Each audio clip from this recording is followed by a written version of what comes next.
बार एक गांव में एक ब्राह्मण रहता था। एक दिन किसी काम के दौरान उसे दूसरे गांव में जाना था। उसने अपनी माँ से कहा, माँ, मैं जा रहा हूँ, शाम तक वापस आ जाऊंगा। माँ ने कहा, बेटा किसी को साथ ले जा, एक से भले दो होते हैं। ब्राह्मण ने कहा, माँ, रास्ते में जंगल होने के कारण कोई साथ चलने के लिए तैयार नहीं है। तुम डरो मत, मैं अकेला ही चला जाऊंगा।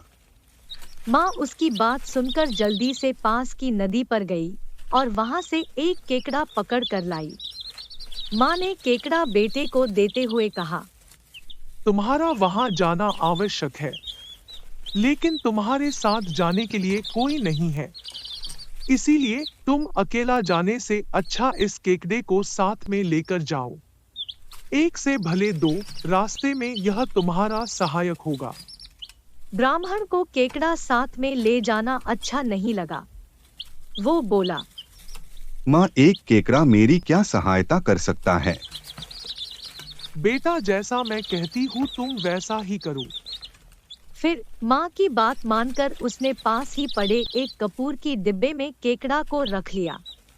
उसने डिब्बे को अपनी झोली में डाल दिया और अपनी यात्रा के लिए निकल पड़ा। कुछ दूर जाने के बाद धूप काफी तेज हो गई।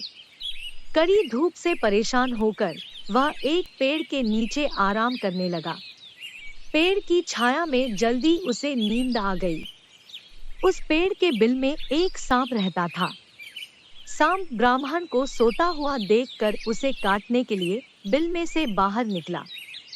जब सांप ब्राह्मण के करीब आया तो उसे कपूर की सुगंध आने लगी।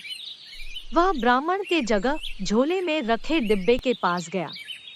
फिर सांप ने जब डिब्बे को खाने के लिए झपटा मारा तो डिब्बा टूट गया और डिब्बे में से केकड़ा बाहर आ गया और डिब्बा सांप के मुंह में अटक गया।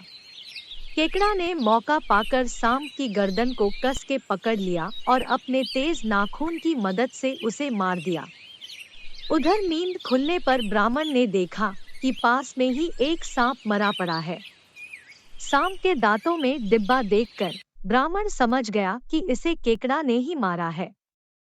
माँ की आज्ञा मान लेने के कारण ही आज मेरी जान बची है, नहीं तो यह सांप मुझे मार देता। कहानी से सीख। हमें माता, पिता और गुरुजनों की आज्ञा का हमेशा पालन करना चाहिए।